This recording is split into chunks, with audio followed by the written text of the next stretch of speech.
Phone customer लेता है एक बार, किसी ने फोन लिया वो 1 साल 2 साल 3 साल चलाएगा, बट कवर टेम्पर्ड वो हर महीने चेंज करता ही करता है। वो मोबाइल फोन से 10x सेल है कवर और टेम्पर्ड की। हमारा टारगेट ये है कि हमें हर डिस्ट्रिक्ट में रोज का 10,000 रुपए का ऑनलाइन माल बेचना है, जो कि 70 लाख रुपए होता है, यानी कि महीने में मोटा मोटी 21 करोड़ रुपए का। उड़ान पे हम उस टाइम 30 40 50 लाख रुपए का माल बेचते, तो हम देखते थे यार 3 4 5 लाख रुपए तो हम इनको कमीशन ही दे देते हैं महीने का, इससे बड़े हम अपना खुद ही वेबसाइट वगैरह बना लें। आज हम बात करने वाले हैं B2B इंडस्ट्री के बारे में, किस तरीके से B2B ऑनलाइन भी किया जा सकता है। जो आज हमारे साथ में आए हैं वो B2B काम कर रहे थे ऑफलाइन के अंदर और अब वो ऑनलाइन के अंदर स्विच हो रहे हैं। बहुत सारी लर्निंग मिलने वाली है आपको कि किस तरीके से बिजनेस किया जाता है और बहुत सारी इनसाइट भी मिलेगी। मेरा नाम अर्जुन है और मेरी कंपनी का नाम है the collection. The collection kb.com के नाम से हमारी वेबसाइट है। KB मीन्स करोल बाग, जिससे हम करोल बाग को रिप्रेजेंट करते हैं, क्योंकि हम करोल बाग में 6 साल से पुराने हैं। लगभग 6 साल हमने ऑफलाइन काम किया और सितंबर 2023 से ही हमने अपना ऑनलाइन स्टार्ट किया है। बिकॉज अब हमें जैसे लग रहा है कि धीरे धीरे सब लोग ऑनलाइन शिफ्ट हो रहा है, B2C D2C, तो हम भी B2B को ऑनलाइन ले जाने के लिए कोशिश कर रहे हैं कि हम भी अपना B2B इसमें काम आगे बढ़ाएं। थोड़ा समझाओ मेरे को अपने काम के बारे में ना, क्योंकि मैं तो दिल्ली वाला हूँ, मुझे गफार पता है, करोल बाग पता है, वहाँ पे क्या चलता है। बहुत सारे लोग ऐसे हैं जो बाहर से उनको देख रहे हैं जिनको नहीं पता, तो थोड़ा अपना काम बताओ। देखिए ऐसा है कि पहले हम ऑफलाइन काम करते थे, फिर हमने उड़ान पर सेलिंग करना चालू किया, फिर उड़ान मोबाइल एसेसरीज कैटेगरी पे शिफ्ट हो गया। तो हमने देखा कि कस्टमर के पास कोई ऑप्शन नहीं बच रहा है। किसी को अगर कोई बिहार से है या कोई वेस्ट बंगाल से है या कोई झारखंड से या कोई आसाम से है, उसको अगर दिल्ली बाइंग करने आना है तो उसे अपनी दुकान बंद रखनी पड़ती है और उसकी दुकान का पीछे लॉस भी होता है, दुकान बंद रहती है और उसका आने जाने में ट्रैवल का खर्चा होता है, उसके 2-3 दिन खराब भी होते हैं और उसे पता चले छोटी बाइंग करनी है तो वो आ ही नहीं पाता है, वो अपनी वैराइटीज फुलफिल कर नहीं पाता है। तो हमने यहाँ मार्केट में गैप खाली देखा कि हम क्यों ना इसको B2B मॉडल पर लाऊं। किसी को अगर 5,000 का भी माल चाहिए, 10,000 का माल चाहिए, तो उससे दुकान पे बैठे बैठे मिल जाए। आज B2C के लिए बहुत सारे ऑप्शन है, फ्लिपकार्ट है, मीशो है, स्नैपडील है। B2B के लिए ओनली एक ही ऑप्शन था, उड़ान, जो भी मोबाइल एसेसरी कैटेगरी में बंद हो गया। तो हमें मार्केट गैप दिखा, तो हमने इसको स्टार्ट किया कि हम कस्टमर की रिक्वायरमेंट फुल करें और जिसको थोड़ा भी माल चाहिए तो उसको दिल्ली आने की जरूरत ना पड़े। वो 5,000 का भी माल मंगा ले, 10,000 का भी माल मंगा ले और पूरा देख के सब कुछ डिस्क्रिप्शन डिटेल चेक करके सारा माल अपना ऑनलाइन मंगवा ले। और सबसे बड़ी फैसिलिटी क्या है कि हम उनको कैश ऑन डिलीवरी की फैसिलिटी देते हैं। कि कई लोग कहते हैं कि यार अभी हमारे पास फंड नहीं है, माल पता नहीं कितने दिन में आएगा भी या नहीं आएगा, तो हम उन्हें कैश ऑन डिलीवरी की फैसिलिटी देते हैं। कई लोग होते हैं जैसे दिल्ली में सारा काम मोस्ट ऑफ कैश में होता है, कई लोगों का कैश नहीं होता है, तो हमने उनको क्रेडिट कार्ड की फैसिलिटी भी दे रखी है कि आप क्रेडिट कार्ड से पेमेंट कर दो। उन्हें 30-35 दिन का, 40 दिन का, 45 दिन का, आगे जैसा भी उनका क्रेडिट कार्ड है उनको क्रेडिट सपोर्ट भी मिल जाता है वहाँ पे। तो उनकी वो भी एक वर्किंग कैपिटल थोड़ी रिड्यूस हो जाती है, जिससे और भी ज़्यादा वो हमसे बाइंग करते हैं और भी ज़्यादा उनका काम चलता रहता है और भी ज़्यादा वो वैरायटी बढ़ा पाते हैं। ठीक है, तो मेरे को थोड़ा पहले ऑफलाइन के बारे में बात करते हैं, फिर उड़ान के बारे में बात करेंगे, उसके बाद में आपकी वेबसाइट के बारे में बात करेंगे, कैसे ऑनलाइन इस चीज़ को क्रैक कर रहे हो। सबसे पहले ऑफलाइन को थोड़ा सा एक्सप्लेन करो। जैसे आपने बताया कि दिल्ली में लोग आ रहे हैं अलग अलग गाँव से, अलग अलग शहरों से माल खरीदने के लिए और अपनी दुकान पर रखने के लिए और बेचने के लिए। उसके बाद में छोटी क्वांटिटी लेने के लिए उनको अपनी दुकान बंद करनी पड़ती है। ये सारी प्रॉब्लम को आप एड्रेस कर रहे थे। तो पहले मेरे को बताओ, जो लोग आ रहे हैं वो क्या क्या लेने के लिए आते हैं। देखिए जो लोग आ रहे हैं, पहली बात तो दिल्ली का अपने आप में एक फेम है। मतलब हर व्यापारी का सपना होता है कि वो दुकान चालू करे तो एक बार वो दिल्ली बॉम्बे जरूर जाके आए। उससे बड़ी क्यूरियोसिटी होती है कि मैं दिल्ली देख के आऊँ। तो एक बार तो वो दिल्ली आ जाते हैं, फिर दोबारा माल के बाइक के लिए उन्हें मैनुअली काम करना पड़ता है। काफ़ी सारे कॉन्टैक्ट्स होते हैं, उनसे बात करनी पड़ती है। तो सबसे बड़ा प्रॉब्लम तो ये है कि उनको मल्टीपल लोगों से काम करना पड़ता है। हमने ये चीज़ हटा दी है। जैसे आप गफार में आएंगे करोल बाग में, तो पर्टिकुलर कवर की अलग दुकान है, टेम्पर्ड की अलग दुकान है, एसेसरीज की अलग दुकान है। तो हमने क्या किया, तीनों को क्लब कर दिया है कि उसे एक ही जगह सारी वैरायटी हो जाए। हम 500 से भी प्लस वैरायटीज अपनी वेबसाइट पे देते हैं और डे बाई डे हमारी वैरायटी बढ़ती जा रही है। सबसे पहला तो ये हमने प्रॉब्लम सॉल्व करी है कि एक ही जगह उसे भटकना ना पड़े और एक ही जगह उसकी सारी रिक्वायरमेंट फुलफिल हो जाए। माल में सबसे ज़्यादा माल कौन सा बिकता है नॉर्मली, अगर मैं ऑफलाइन की बात करके चलूँ? ऑफलाइन में तो सारा ही बिकता है, ऐसा कुछ भी नहीं कि नहीं बिकता। जितना ज़्यादा वैरायटी होगी उतना ज़्यादा माल बिकेगा। कई दुकानदार कॉम्बो बना के भी बेचते हैं, मतलब 200-300 में वो टैंप कवर भी दे देते हैं, टेम्पर्ड भी देते हैं, साथ में ईयरफोन भी दे देते हैं। तो ऐसा नहीं है कि पर्टिकुलर खाली एक ही चीज़ बिकती है। हाँ, लेकिन टेम्पर्ड ज़्यादा इसलिए बिकता है क्योंकि टेम्पर्ड एक तो क्या है कि फ़ोन करते ही टूट जाता है, टेम्पर्ड की सेल सबसे ज़्यादा है। दूसरा क्या है कि टूटने के बाद लोग उसे तुरंत चेंज कर देते हैं। एक तो देखने में इरिटेशन होती है, दूसरा कि बताया जाता है कि अशुभ होता है, मतलब टूटा हुआ टेम्पर्ड नहीं लगाना चाहिए, अशुभ होता है। तो इस वजह से टेम्पर्ड का अगर मार्केट शेयर में बात करूँ तो 50% है, बाकी सब में 50% चीज़ें और आ गई। ठीक है, मैं टेम्पर्ड को थोड़ा सा ब्रेकेज करता हूँ। जो शोरूम वाले हैं एक टेम्पर्ड को लगाते हैं वो 500 रुपये में, 1000 रुपये में, कुछ 1500 रुपये में बेच रहे हैं। उसमें फिर आपको बहुत क्लीनिंग किट भी मिलती है, ये भी मिलता है, वो भी मिलता है। उसके बाद में आपके घर के आसपास दुकान वाले लोग हैं जहाँ से आप फ़ोन लेते हो, वो 200 रुपये भी लगा देते हैं। और अभी एक नया ट्रेंड शुरू हुआ है, 50-50 रुपये में टेम्पर्ड लगा के सब कुछ क्लीन करके सब कुछ देते हैं। तो इन तीनों कैटेगरीज में डिफरेंस क्या है? थोड़ा सा मान के चल रहे हैं, हमको एक बंदा देख रहा है जिसकी खुद की दुकान है या वो दुकान शुरू करने का प्लान कर रहा है, तो आप बताओ कि अगर वो परचेज कर रहा है तो इन तीनों कैटेगरीज को वो कैसे समझेगा? देखिए, सबसे पहले तो मैं आपको बताऊँ, जैसे कोई 50 रुपए वाला है तो वो दिन में बल्क में टेम्पर लगा रहा है, 100-200 लगा रहा है। जो 200-300 रुपए में लगा रहा है वो दिन के 20-30 ही टेम्पर लगा रहा है, और जो शोरूम वाला है वो दिन के 5-7-8-10 ही टेम्पर लगा रहा है। रीजन क्या है कि जो रेडी पटरी पे है उसका खर्चा कम है, तो उसको 50 में भी पोसा जाता है लगाना। जो दुकान वाला है उसका थोड़ा खर्चा ज़्यादा है, इसलिए वो थोड़ा और प्रीमियम चार्ज करता है, और जो शोरूम वाला है उसका बहुत ही ज़्यादा खर्चा है तो बहुत ज़्यादा प्रीमियम चार्ज करता है। क्वालिटी सेम है? क्वालिटी अप्रॉक्स सेम है, 19-20 का फर्क होता है, उससे कोई इतना मेजर फर्क पड़ता नहीं है। ठीक है। और बल्क में कितने रुपए का रेट पड़ता है इसका? देखिए, हमारी वेबसाइट पे वो 7 रुपये से स्टार्ट होता है, 7 रुपये से लगभग 50-60 रुपये तक के टेम्पर्ड है हमारी वेबसाइट पे। बाकी डिपेंड ऑन करता है कि कस्टमर क्या पसंद कर रहा है। काफ़ी सारे आजकल कर्व फ़ोन आते हैं, जैसे सैमसंग S22 अल्ट्रा वगैरह हो गया, S24 अल्ट्रा हो गए, इसके थोड़े 70, 80, 90, 100 रुपये तक के आते हैं। बाकी जो नॉर्मल फ़ोन है, रेडमी, MI वगैरह, रियलमी, ओप्पो, वीवो, इनके 20-30 रुपये, 40 रुपये अच्छे आते हैं। वैराइटीज़ बहुत हो गई आजकल। क्लियर होता है, प्राइवेसी होता है, मैट ग्लास होता है, अलग अलग है। जो गेमिंग वाले हैं वो मैट लगाते हैं, बाकी जो ज़्यादा प्राइवेसी रखना चाहते हो प्राइवेसी ग्लास लगाते हैं, आजू बाजू वालों को दिखे ना। तो मार्जिन कितना बनेगा दुकानदार का? जैसे अगर कोई 7 रुपए वाला ले रहा है, 7 रुपए वाला कितने रुपए लगा के बेच सकता है वो? देखिए, 7 रुपये वाले का तो 30-40-50 रुपये ही मिलता है। बाकी जो 20-30 रुपये वाले हैं वो 100 रुपये के आसपास लगते हैं। और इसमें फ़ोन का भी हिसाब किताब होता है। जैसे अगर आपके पास 10,000 रुपये वाला फ़ोन है तो फिर 100 रुपये में ही लग जाएगा। 20,000 वाला फ़ोन है तो वही टेम्पर थोड़ा महंगा लगता है, बिकॉज जिसका ज़्यादा महंगा फ़ोन है वो थोड़ा ज़्यादा खर्चा करेगा। खरीद उतनी ही आती है? अप्रॉक्स इतनी ही है, लगभग 1-2 रुपये का फ़र्क होता है। होलसेल मतलब मॉडल्स के प्राइस नहीं होते हैं, लगभग वही सेम प्राइस होता है। ठीक है। और उसके बाद जो आप बता रहे हो 70-80 रुपए के आ रहे हैं, 100 रुपए के आ रहे हैं, उनमें क्या डिफरेंस आ रहा है? वो एक्चुअली बेसिकली कर्व फ़ोन के आते हैं, जैसे कि सैमसंग S24 अल्ट्रा हो गया, जो इस तरह के फ़ोन है जो साइड में घूमे हुए होते हैं, वो इसलिए थोड़ा महंगा आता है, प्रीमियम होता है, और वो UV ग्लू से लगता है तो इसलिए थोड़ा एक्सपेंसिव है वो। ठीक है। तो मैंने देखे कुछ कवर्स ऑनलाइन जो बिक रहे हैं, उनमें ना सब कुछ आता है। क्लीनिंग किट भी आती है, ये भी आता है, वो भी आता है, मैपर, प्लॉटर, पता नहीं क्या क्या आता है। तो वो भी मिलता है 50-60 रुपए? हाँ, वो 70-80 रुपये जो मैं आपको बता रहा हूँ वो उसी में आता है। बाकी और में जरूरत नहीं पड़ती है ऐसे कुछ क्लीनिंग किट वगैरह की। वो तो बाकी जिसके पास आप लगवाने जाते हैं दुकानदार, उसके पास तो होता ही है सब कुछ। ठीक है। जो 70-80 वाला है वो 500 रुपए 400 रुपए निकल जाता है? हाँ, 300, 400, 500 डिपेंड ऑन आप कहाँ लगवाने जा रहे हो। अगर आप किसी अच्छे शोरूम में जा रहे हो तो वहाँ का प्रीमियम लगेगा, थोड़े हल्के शोरूम में जा रहे हो तो वहाँ का अलग लगेगा। क्वालिटी लगभग सेम ही होती है, कोई ज़्यादा कोई मेजर फर्क। मतलब 3 गुना से 4 गुना कमा सकता है? यस यस यस, आराम से। ठीक है। और इसमें कुछ ब्रेकेज नुकसान भी होता है? ब्रेकेज तो इतना नहीं होता है इसमें, अगर केयरफुली माल जा रहा है, अच्छे से पैक होकर जा रहा है। जैसे हम 2 बार माल चेक करके बेचते हैं और उसको अच्छी तरह से पैक करते हैं, उसके अंदर थर्माकोल का कार्टून लगाते हैं, ऊपर नीचे फोम लगा के बेचते हैं, तो ब्रेकेज हमारे यहाँ से तो नहीं जाता है। बाकी ट्रांसपोर्टर अगर उल्टा सीधा पटकता है या उसके ऊपर बैठ जाता है तो फिर थोड़ी बहुत। नहीं, दुकानदार की बात करके चले, दुकानदार ने किसी का लगाया, लगाते लगाते टूट गया या कुछ भी हुआ, ऐसे अगर देखो अनएक्सपीरियंस है तो हो सकता है शुरू में 1-2 बबल वगैरह आ जाए, बट जैसे ही वो 10 बार 13 बार 14 बार लगाएगा तो उसका हाथ सेट हो जाएगा, फिर कोई दिक्कत नहीं है। ठीक है। स्टार्टिंग के अंदर ही दिक्कत आएगी।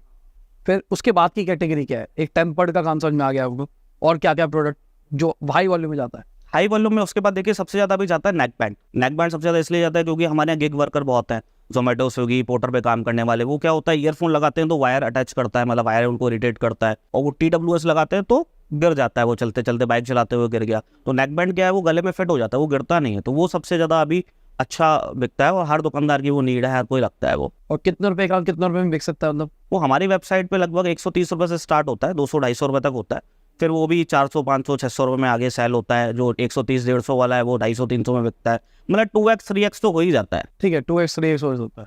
ठीक है। फिर केसेस की अगर बात करके चले तो? देखिए, केसेस भी हमारी वेबसाइट पे 10 रुपये से स्टार्ट होते हैं, 10 रुपये से लेके आई थिंक 200-250 रुपये तक है हमारी वेबसाइट पे। तो जैसा डिज़ाइन है, जैसी क्वालिटी है, उसका वैसा प्राइस है। और वो भी जैसे 10, 15, 20 रुपये वाला है वो 80-100 रुपये का बिकता है, जो 30-40 वाला है वो 200-250 को बिकता है। वही 3x 2x 4x की कैलकुलेशन है। बाकी डिपेंड करता है आपकी दुकान कैसी है। अगर दुकान आपकी अच्छी खूबसूरत बनी हुई है तो 5x भी हो जाएगा, अगर दुकान थोड़ी आपकी नॉर्मल सी है तो 2x 3x होगा। क्योंकि आप कौन सी जगह पे बेच रहे हो वो मेजर करता है। अगर आप रेडी पटरी में बेच रहे हो तो 80-100 रुपये से महंगा नहीं बिकेगा, क्योंकि वहाँ उसकी वर्थ उतरी है और वहाँ पे उतना ही पैसा मिलेगा। अगर अच्छी थोड़ी दुकान बना के बेच रहे हो तो वहाँ 150-200, और बहुत ही लग्जरियस दुकान बना रहे हो जमजम इलेक्ट्रॉनिक्स की तरह, तो फिर वहाँ पे 400, 500, 600 में मिल जाएगा। समझ गया।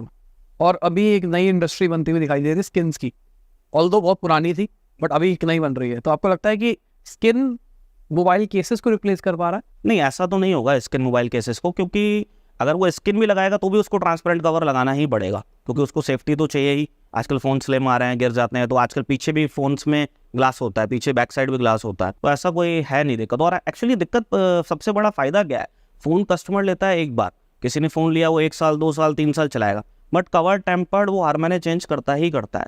तो मोबाइल फ़ोन से 10x सेल है कवर और टेम्पर्ड की, उसको चेंज तो करना ही पड़ेगा। और आदमी ये कहता है कि चल फ़ोन तो चेंज कर ही ना, इससे बड़ा कवर टेम्पर्ड तो चेंज कर ही देते हैं। फिर क्या है कि जैसे गर्मी है, गर्मी में पसीने आते हैं, उसका फ़ोन कवर थोड़ा ख़राब हो गया तो फिर कवर वो चेंज करता है, ठीक है। तो इसकी सेल 10x है और इसकी हमेशा फिर स्किन से भी बोर हो जाएगा, कोई भी लगाएगा स्किन 1-2 महीने बाद बोर हो जाएगा, फिर वो कवर ले लेगा, फिर 1-2 महीने कवर लगाएगा, फिर उसके बाद बोर हो जाएगा, फिर वापस स्किन पे शिफ्ट हो जाएगा, तो ये चलता रहता है। और स्किन का क्या प्राइस बैठता है? स्किन भी क्वालिटी डिपेंड है, 100-150 में दुकानदार लगा देते हैं और दिल्ली से वो 15-20 रुपये 25 रुपये 30 रुपये की निकलती है वो। और सबसे बेस्ट क्वालिटी कितने की पड़ेगी इसके? 30-40 रुपये मैक्सिमम है। बस इससे ऊपर नहीं जाती है, क्योंकि कुछ ऐसे इंटरनेट पे भी बिक रहे हैं जो 500-600 रुपये की स्किन बेच रहे हैं। वो एक्चुअली 500-600 को बिक रहे हैं, उसमें 100-150 तो GST है, फिर उसके बाद 150-200 रुपये कमीशन है अमेजोन फ्लिपकार्ट का या जहाँ से भी वो ले रहे हैं, फिर शिपिंग भी है, बाकी प्रोडक्ट तो वही है। बाकी बस ऑनलाइन है फ्लिपकार्ट अमेजन वगैरह पे वो 10x वैल्यू पे बिकता है, ऑफलाइन वही चीज़ 3x 4x 5x पे बिकती है। ठीक है, समझ गया मैं। तो बता, अगर किसी को भी दुकान शुरू करनी है, मान के चलते हैं, तो उसको क्या क्या माल रखना चाहिए इनिशियली? मान के चलते उसके बजट बहुत ज़्यादा नहीं है, तो क्या क्या काम करे वो एक्सेसरीज का अगर काम करना चाहता हो? देखो, जिसको नया काम करना है तो स्टार्टिंग में वो तो कवर टेम्पर्ड से ही करे, जिसमें टेम्पर्ड वो ज़्यादा रखे, क्योंकि कवर में बहुत सारी वैराइटीज़ आती हैं, हर किसी का अलग अलग टेस्ट है। कवर में भी गर्लिश कवर अलग आते हैं, बॉयज़ के अलग आते हैं, जो थोड़े एज के लोग होते हैं वो फ्लिप कवर लगाते हैं, अलग अलग है। तो स्टार्टिंग में तो टेम्पर्ड में ज़्यादा करना चाहिए, फिर धीरे धीरे उसको समझ आ जाएगी, वो लोगों के फ़ोन में देखेगा किस तरह का कवर लगा रहे हैं लोग, किस तरह की वहाँ पे ऑडियंस है, किस तरह की, तो वहाँ पे वो इंक्रीज़ कर सकता है। और स्पेशली टेम्पर्ड और कवर के लिए हमने स्टार्टअप किट भी बना रखी है, 10,000 रुपये की हमारी स्टार्टअप किट है, उसमें हम 500 पीस टेम्पर्ड ग्लास देते हैं और 350 पीस कवर देते हैं। उसमें सारे रनिंग्स मॉडल्स होते हैं। और टेम्पर्ड में सबसे अच्छा फायदा क्या है कि एक ही टेम्पर्ड का मॉडल मल्टीपल फोन्स में लग जाता है। एक Realme 5 का टेम्पर्ड आता है, वो लगभग 100-150 मॉडल्स में लग जाता है, तो टेम्पर्ड में इन्वेंटरी कम रखनी पड़ती है। अगर वो 300-400 टेम्पर्ड भी रखेगा ना तो भी उसका स्टार्टिंग में काम चल जाएगा। और डेड इन्वेंट्री कैसे हैंडल करी जाती है? इसमें मार्जिन ही इतना है कि डेंट बहुत कम होता है इसमें देखिए आप 3x 4x कर रहे हो, अगर पूरे साल में आपने 10 लाख का भी माल खरीदा, उसमें 5-10% डेड भी हो गया या 10% भी डेड हो गया, तो कोई लंबा चौड़ा फर्क नहीं पड़ता है कोई, और वो भी आगे रिसाइकल होता रहता है, क्योंकि फ़ोन कभी भी ख़राब नहीं हुआ।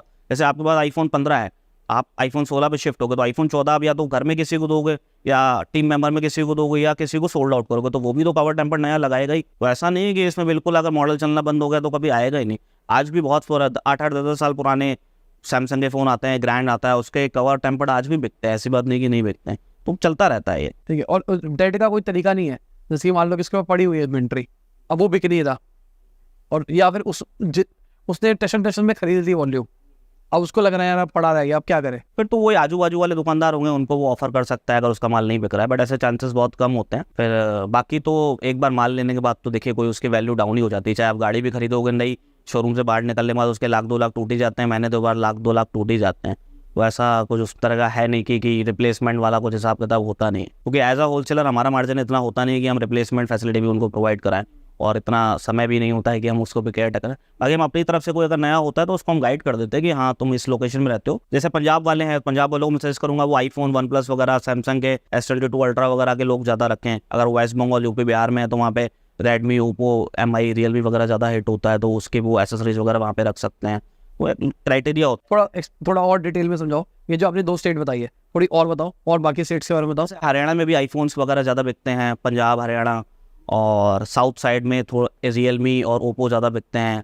यूपी, बिहार में itel, टेक्नो, इन सब के मॉडल्स वगैरह ज़्यादा बिकते हैं। तो ये हमें पूरा आइडिया है, क्योंकि ऑलरेडी हम 8 साल पुराने हैं, हमारे पास हर शहर का कोई ना कोई क्लाइंट जरूर है, चाहे वो कानपुर का सागर मार्केट हो, चाहे वो लखनऊ का नाका हिंडोला हो, चाहे लुधियाना की दाल मंडी हो, चाहे वो बनारस की गुड़ मंडी हो, लगभग हर जगह का हमारे पास कस्टमर है। तो हमें आइडिया रहता है कौन से, क्योंकि हमारे पास पूरा प्रॉपर ERP है, हमें को पता है कि कोलकाता में हमने कौन से मॉडल्स बेचे हैं, यूपी में हमने कौन से मॉडल्स बेचे हैं, बिहार में हमने कौन से मॉडल्स बेचे हैं, हमें हर चीज़ का पता है कि कौन सी चीज़ कहाँ बिकेगी।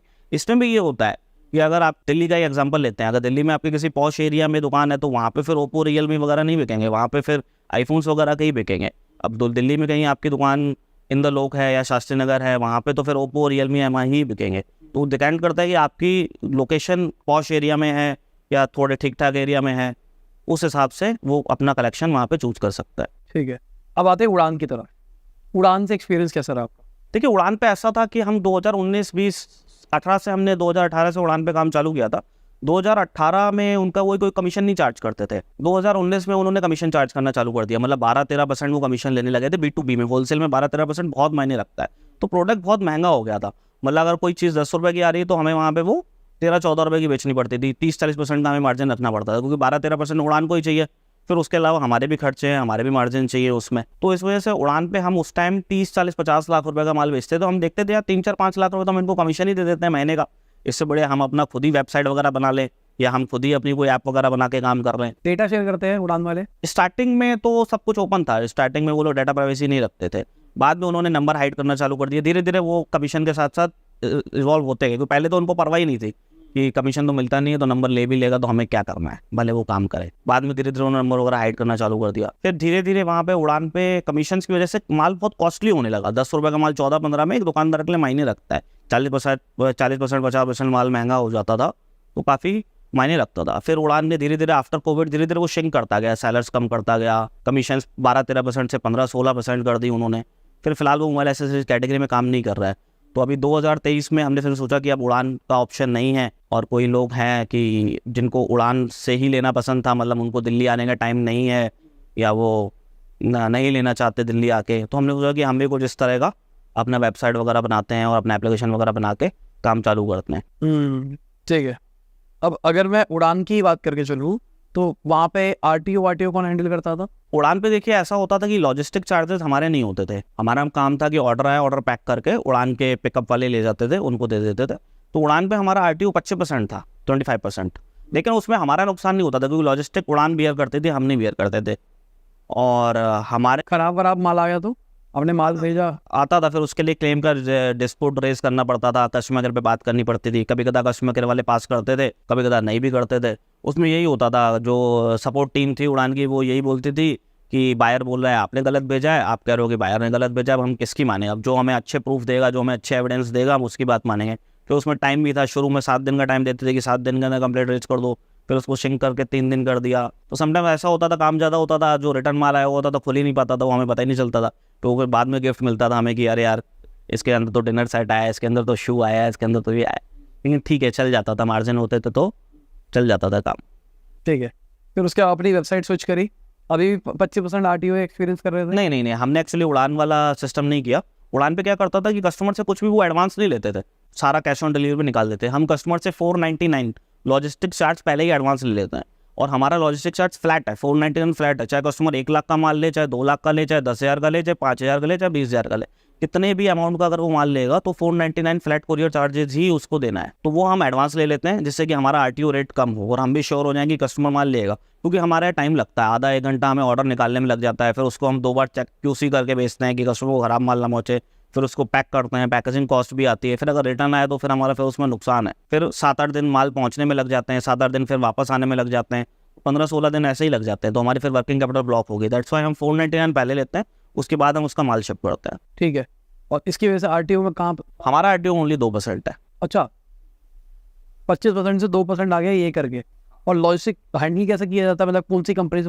हमारा देखिए डिलीवरी कोरियर से काम होता है मोस्ट ऑफ। जहाँ डिलीवरी कोरियर के पिन कोड्स वगैरह नहीं होते हैं तो हम वहाँ एक्सप्रेस बीच से भेज देते हैं, या फिर गति से भेज देते हैं। वैसे 98% हमारा डिलीवरी कोरियर से ही होता है। सबसे चीप, बेस्ट और फास्ट डिलीवरी कोरियर ही है, उससे अच्छा फिलहाल कोई अभी इंडिया में अल्टरनेटिव है नहीं। और खर्चे कितने आते हैं आपके? मतलब आप ले तो रहे हो 500 रुपये, मेरे हिसाब से लॉजिस्टिक अमाउंट ज़्यादा है तो ज़्यादा खर्चा आता है वो। या हमारा एवरेज जो है वो 650 खर्चा है लॉजिस्टिक का, वो 150 रुपये हमारे मार्जिन से कम होते हैं। लेकिन उसमें हमने 499 में इसलिए कर रखा है, कस्टमर ज़्यादा से ज़्यादा बाइंग करे तो हमारा मार्जिन वहाँ पे सेट हो जाता है। और 499 में भी GST इंक्लूड है, 100-120 रुपये COD चार्जेस की फीस लगती है, वो भी इंक्लूड है, और 70-80 रुपये इंश्योरेंस के होते हैं। हम इंश्योरेंस के साथ माल बेचते हैं कि कल को पार्सल उसका खो जाए या कुछ हो जाए तो नुकसान ना हो किसी का। ठीक। और इंश्योरेंस क्या, कितना बड़ा अमाउंट हो उस पर सेम इंश्योरेंस लगता है? एक्चुअली हमारा एवरेज ऑर्डर साइज ही 10-12-15 हज़ार रुपये का है, तो 10-20 रुपये फ्लक्चुएट होते हैं, ज़्यादा नहीं होता है। क्योंकि इसमें ना ज़्यादातर गांव के लोग हमसे बाइंग करते हैं, जैसे आसाम का नलबारी हो गया, या लद्दाख का खरदुंगला हो गया, या उत्तर प्रदेश का याकूतगंज हो गया, या बिहार का नटकरियागंज हो गया।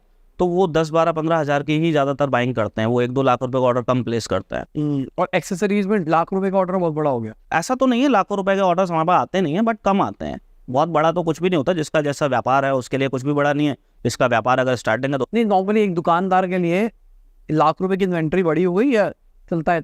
अगर उसके देखिए, अगर उसकी दुकान अच्छी लोकेशन में है जहाँ पे स्टूडेंट्स वगैरह ज़्यादा हैं या जहाँ पे ज़्यादा भीड़ रहती है, जो क्राउडेड एरिया है, तो वहाँ पे 2-4-5 लाख रुपए कोई बड़ी बात नहीं है, क्योंकि वहाँ पे दिन के 100-150-200 कस्टमर आ रहे हैं। अगर हर कस्टमर का टिकट साइज 100-150 रुपये का है, तो 10-15 हज़ार रुपये का धंधा हो गया, महीने में 4.5 लाख रुपये का धंधा हो गया, तो 2.5-3 लाख रुपये की बाइंग उसके लिए कोई बड़ी बात नहीं है। ठीक है, समझ गया।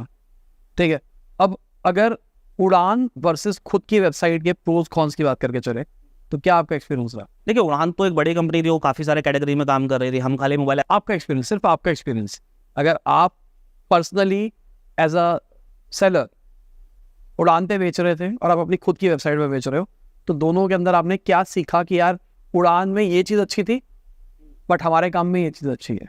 देखिए, उड़ान पे सबसे पहले तो वो लॉयलनेस नहीं थी कस्टमर को, क्योंकि उसमें बहुत सारे सेलर्स थे, तो कस्टमर किसी से भी माल ले लेता था। इसमें क्या है, कस्टमर लॉयल है, अगर उसे हमारा प्रोडक्ट समझ में आ रहा है तो वो हमसे ही हमेशा जुड़ा रहेगा।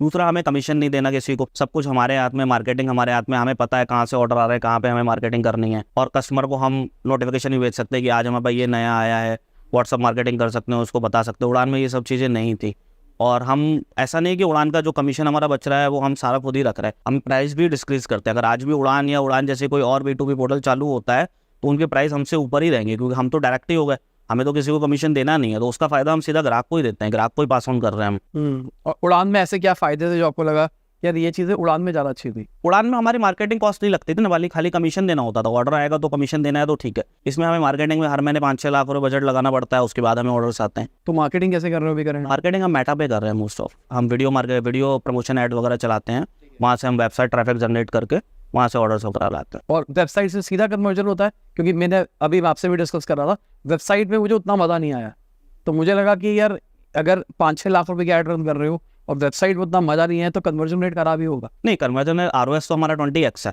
ROS में हमारी कोई कमी नहीं है। और हमने वेबसाइट ना ऐसी बनाई है कि देखिए, जो दुकानदार आदमी ना, उसके पास टाइम नहीं है इतना कि जैसे वो काफ़ी सारी वेबसाइट होती है, उसमें पहले चूज़ करो क्या चाहिए आपको, उसमें जाओ, पहले ही वो लोग नंबर मांग लेते हैं। हम लोग पहले नंबर मांगते ही नहीं है, जब तक कस्टमर ऐड टू कार्ट नहीं करेगा तब तक हम लोग नंबर नहीं मांगते हैं उसका, हमें नहीं चाहिए। जब तक उसको प्रोडक्ट नहीं समझ में आ रहा, उसमें नंबर लेके हम करेंगे क्या? तो उसमें सीधा हमने फ्रंट पेज पे ही ऐड टू कार्ट दे रखा है, सारे प्रोडक्ट्स हमने फ्रंट पेज पे दे रखे हैं, वो फटाफट आए, फटाफट बाय करके जाए, क्योंकि दुकानदार आदमी, उसके पास टाइम नहीं है इतना कि वो 1-2 घंटा उस पर दे, ढूंढे कौन सी चीज़ कहाँ है, कौन सी चीज़ ना है, कौन सी चीज़ किस कैटेगरी के अंदर मिलेगी। तो हमने उसको बहुत ज़्यादा यूज़र फ्रेंडली बनाया कि फटाफट कस्टमर का काम हो, फटाफट सारे प्रोडक्ट देख ले और जल्दी से जल्दी वो अपना ऑर्डर प्लेस करे। ठीक है, और उड़ान में और आपको एज एन कोई बेनिफिट नहीं लगा?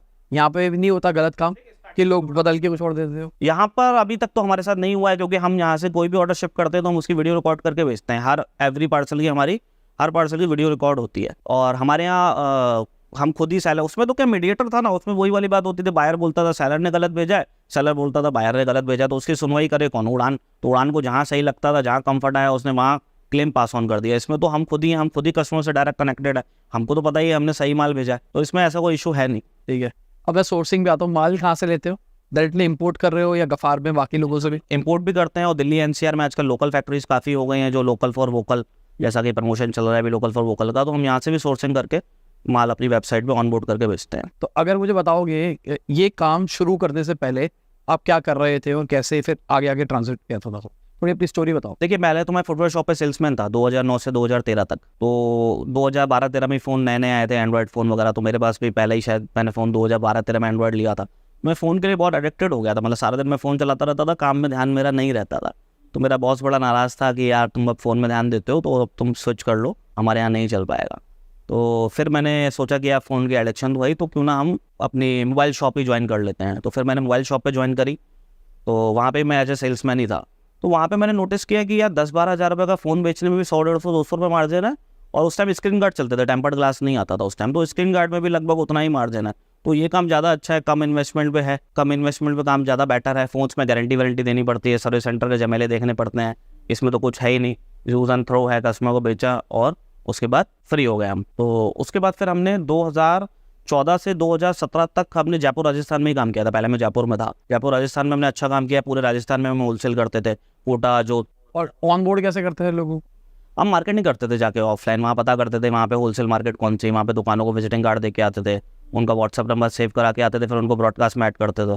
तो ऐसे धीरे धीरे करके वहाँ पे हो जाएगा। फिर 2017 में दिसंबर में मैं दिल्ली शिफ्ट हुआ, फिर हमने दिल्ली में काम किया, दिल्ली से फिर हम यूपी, बिहार, वेस्ट बंगाल एरिया हमने और बढ़ा दिया।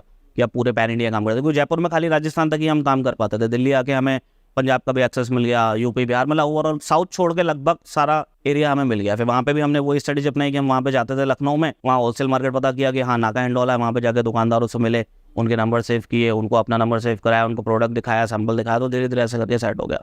फिर उड़ान पे करते रहे धीरे धीरे धीरे धीरे धीरे। मैं रोकता हूँ थोड़ा सा।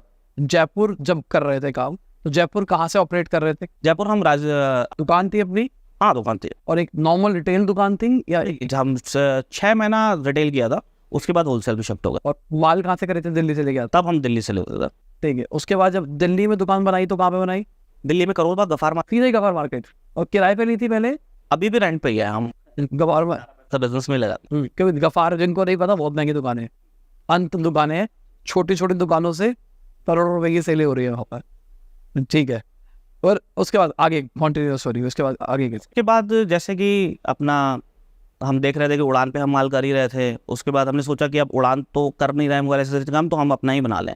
फिर हमने अपना बनाया। अब धीरे धीरे हम इसमें ग्रो कर रहे हैं। अभी हम मोबाइल एसेसरीज कर रहे हैं, अब हमारा थोड़े टाइम बाद टारगेट है कि हम कंप्यूटर एसेसरीज ऑनबोर्ड करें, जैसे कीबोर्ड हो गया, माउस हो गया, HDMI केबल हो गई, VJ केबल हो गई, और भी जो कंप्यूटर एसेसरीज आती है वो। क्योंकि हमने बाहर नोटिस किया है, जैसे मैं घूमने पहुंच जाता हूँ तो मैंने बाहर नोटिस किया कि बाहर लोगों के पास दुकानें बड़ी बड़ी हैं, वो एक ही दुकान के अंदर मोबाइल एसेसरीज भी बेच रहे हैं, कंप्यूटर एसेसरीज भी बेच रहे हैं, हेयर ड्राइवर भी बेच रहे हैं, ट्रिमर भी बेच रहे हैं, और छोटे मोटे मिक्सर भी बेच रहे हैं, काफ़ी सारी चीज़ें बेच रहे हैं। तो हम भी धीरे धीरे इसमें और चीज़ें ऐड ऑन करते जाएंगे, लेकिन हम करेंगे सारा इन्वेंटरी रख के काम। हम वो नहीं करेंगे कि हमने लिस्ट कर दिया, ऑर्डर आने के बाद हम माल ढूंढ रहे हैं कहाँ मिलेगा, फिर खरीदा फिर भेजा।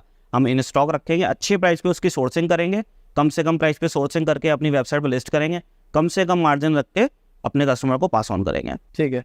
तो यहाँ पे मुझे एक छोटा सा वो बताओ, लोग ब्रांडेड प्रोडक्ट लेना पसंद करते हैं, नॉन ब्रांडेड लेना पसंद करते हैं, इन टर्म्स ऑफ अगर हम बात करें चले एक्सेसरीज?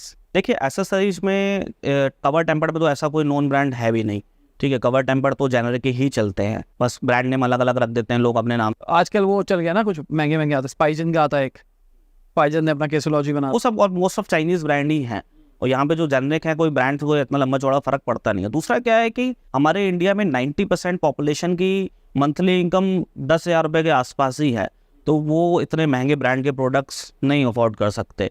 तो इसका मार्केट बहुत बड़ा है, हर किसी को 80-100 रुपये में टेम्पर्ड चाहिए, हर किसी को 80-100 रुपये में कवर चाहिए, और फिर ख़राब तो हो ही जाना है।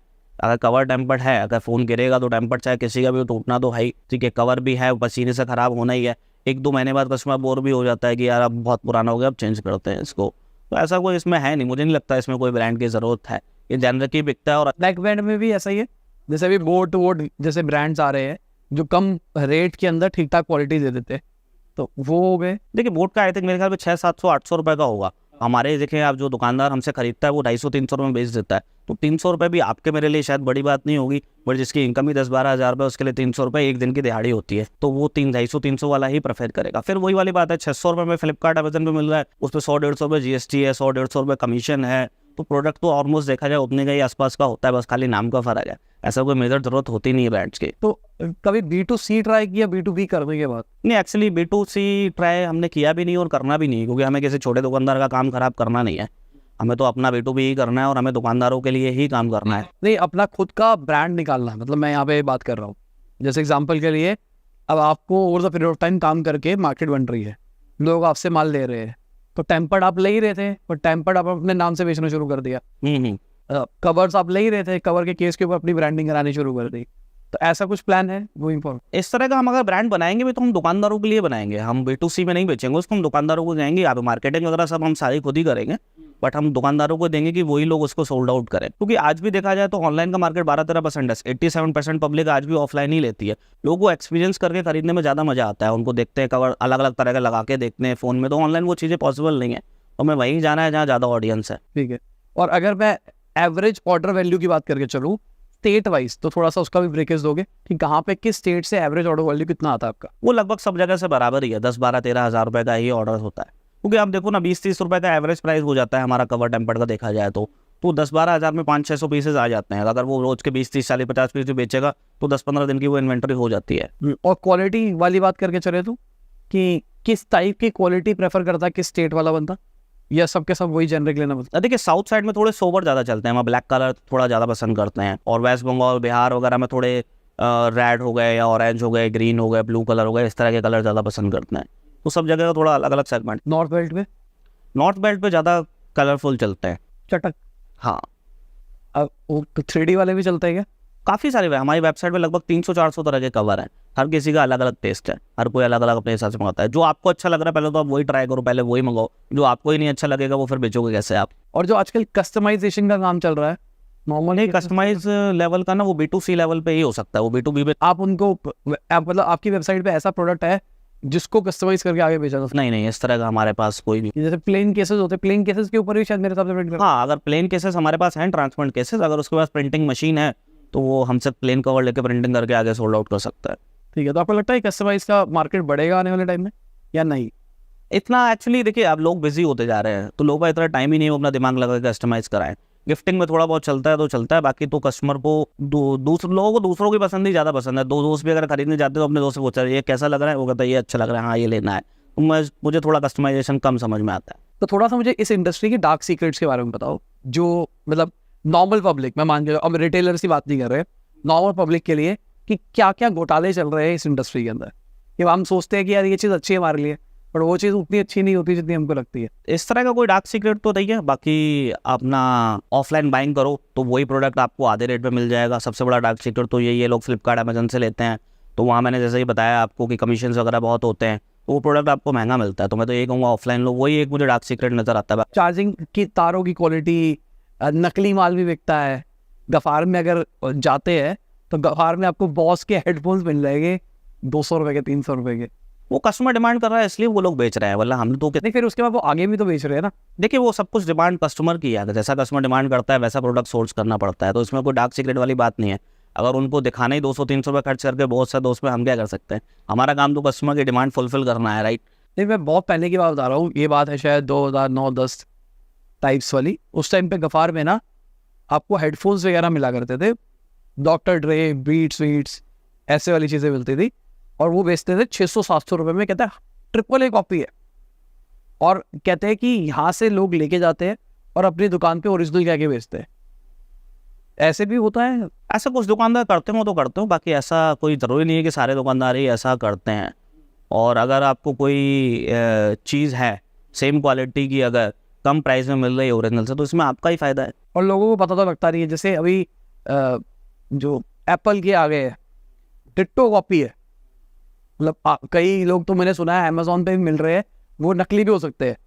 वो आप खोलते हो तो फ़ोन भी डिटेक्ट कर रहा है, उस पर आपको IBI नंबर भी दिखाई देता है, सब कुछ पता लगता है, बट वो होते नकली है। ऐसी चीज़ें एक्चुअली ऐसा होता है, देखिए जैसे कि एप्पल वगैरह है, कोई बाहर से सब इंपोर्ट होके आता है, तो कई लोग अनऑफिशियली इंपोर्ट कर देते हैं तो उसमें GST ड्यूटी वगैरह बच जाता है तो वो लोग उसको सोल्ड आउट कर देते मैं आप कह रहा हूँ 3000 रुपये में एयरपॉड 2 बेच रहा है कोई, हैं।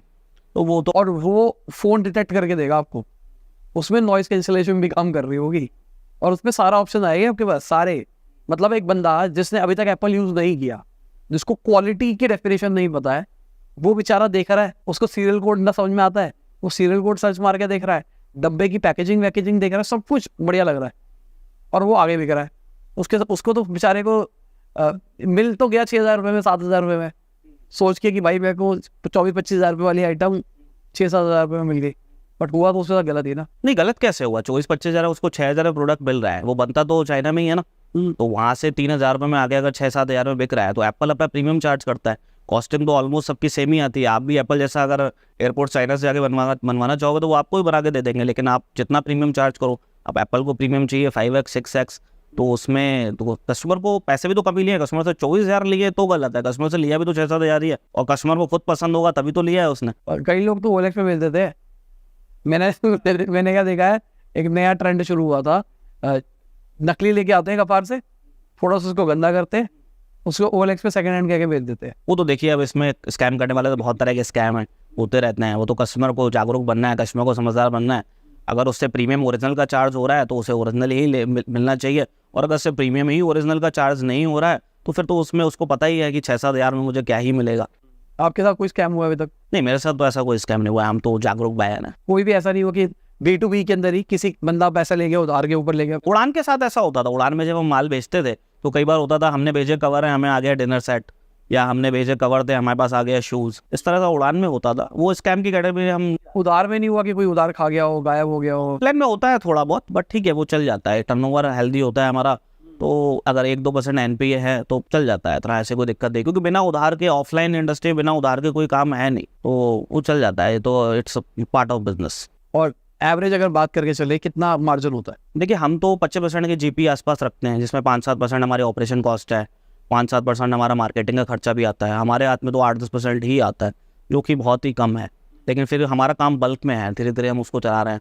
हमें मार्जिन कम चाहिए, सेल ज़्यादा चाहिए। और वेबसाइट पे और ऑफलाइन पे दोनों में मार्जिन सेम ही रखते हैं? ऑफलाइन उल्टा मार्जिन ज़्यादा रहता है, क्योंकि ऑफलाइन हमें मार्केटिंग के खर्चे कम करने पड़ते हैं और ऑपरेशन कॉस्ट भी कम आती है, क्योंकि ऑफलाइन ऑर्डर बल्क में आते हैं। एक ही ऑर्डर 1 लाख, 1.5 लाख रुपए, 2 लाख रुपए का होता है, तो उस पर कॉस्टिंग हमारी कम आती है। ऑनलाइन ऑर्डर छोटे छोटे होते हैं, 10,000 का, 15,000 का, 20,000 का, 5,000 का, 7,000 का, तो उसमें टाइम उतना ही लगता है। चाहे ऑर्डर 1 लाख का हो, चाहे 10,000 का हो, हमारा टाइम उतना ही लगना होता है। तो ऑफलाइन थोड़ा मार्जिन ऑनलाइन से ज़्यादा होता है, लेकिन फ्यूचर ऑनलाइन है। ऑनलाइन हम ज़्यादा लोगों तक पहुँच सकते हैं। आज हम यहाँ बेच के भी लद्दाख में भी माल बेचते हैं, जम्मू कश्मीर भी बेचते हैं, गोवा भी हमारा माल जाता है, मेघालय भी माल जाता है, ऐसी ऐसी जगह माल जाता है हमने जहाँ नाम ही नहीं सुना है। तो वो ऑनलाइन ही पॉसिबल है, वो ऑफलाइन पॉसिबल नहीं। हम कब तक जाएंगे, कब तक हम अपना सेल्स पर्सन मेघालय बेचते रहेंगे कि आज मेघालय जाओ, आज सिक्किम जाओ, आज गैंगटॉक जाओ। बट ऑनलाइन तो हमें कैंपेन रन करना है कि हाँ मेघालय करना है, तो हमने मेघालय पे अपना बजट सेट कर दिया कि हाँ मेघालय का कस्टमर चाहिए, आसाम का चाहिए, आसाम में हमने बजट सेट कर दिया। अभी रेवेन्यू क्या आ रहा होगा? अभी हमारा मंथली रेवेन्यू 3 करोड़ के आसपास का है। और ये वेबसाइट से? हाँ, ये सारा वेबसाइट। और ऑफलाइन जो नॉर्मल B2B करते हो? B2B में हमारा अभी रेवेन्यू 1 से 1.5 करोड़ का मंथली का है। मतलब उसको सरपास कर गया है ऑनलाइन? जी, क्योंकि ऑफलाइन हमारे पास खाली 50-60 शहर ही थे, और ऑनलाइन हमारे पास 700 डिस्ट्रिक्ट्स हैं। मतलब हर, जैसे आप यूपी की बात करें तो 75 डिस्ट्रिक्ट हैं वहाँ, बिहार की बात करें वहाँ 33 डिस्ट्रिक्ट है, ऐसे 700 डिस्ट्रिक्ट हैं। हमारा टारगेट ये है कि हमें हर डिस्ट्रिक्ट में रोज़ का 10,000 रुपये का ऑनलाइन माल बेचना है, जो कि 70 लाख रुपये होता है, यानी कि महीने में मोटा मोटी 21 करोड़ रुपये का। तो वहाँ हमारा टारगेट है। जब हम ये टारगेट अचीव करेंगे फिर हम एक नया टारगेट बनाएंगे। तो ये बहुत बड़ी लर्निंग है। अगर आप समझने की कोशिश करो, अगर आप B2B बिजनेस कर रहे हो तो आप B2B छोटे पैकेजेस बना के बहुत बड़ा बिजनेस कर सकते हो। हमने B2B काम किया है, तो मेरे पापा या हमारी पूरी फैमिली हम बहुत इरिटेट होते थे B2B काम करने में, मतलब B2B को सील करने में, कि यार छोटे ऑर्डर नहीं बेचने यार। जैसे आपको एक एक कवर बेचने में किलस जाओगे, अब हमें नहीं करोगे। बट एक एक केस ना बेच के अगर हम एक बल्क पैकेट बना के बेचा जाए, एक छोटा पैकेज जो कि आप लॉजिस्टिकली भी अवेलेबल है, आप कोरियर पार्टनर के साथ में उसको बेच भी सकते हो। 10-15 हज़ार रुपये का टिकट साइज बनाया और पूरे इंडिया के अंदर बेचा। ROS इनका 20 का आ रहा है, और अगर वेबसाइट इंप्रूव हो जाती है, थोड़े सिस्टम्स और इंप्रूव हो जाते हैं, मुझे लगता है ROS और बढ़ सकता है। 20 का ROS बहुत ज़्यादा होता है, मतलब 1 रुपया लगा के 20 रुपये मिल रहे हैं। 5 लाख रुपए लगा के 1 करोड़ रुपया हो गया ना, 1 करोड़ रुपया मिल रहा है, बहुत बड़ा नंबर हो गया है ये। ठीक है, तो सबसे पहले थैंक यू, बहुत मज़ा आया। मुझे लगता है कि B2B वालों को तो मज़ा आ गया होगा, डायमेंशन खुला होगा नया। और अगर कोई दुकान चला रहा है तो आप इनकी वेबसाइट जरूर चेक करना, इनकी वेबसाइट के ऊपर आपको प्रोडक्ट मिल जाएंगे। रिकमेंडेशन मेरी तरफ से वही रहेगा, थोड़ा वेबसाइट इंप्रूव करी जाए। जी बिल्कुल, आप उस पर काम कर रहे हैं, धीरे धीरे हमारा उस पर काम चल रहा है।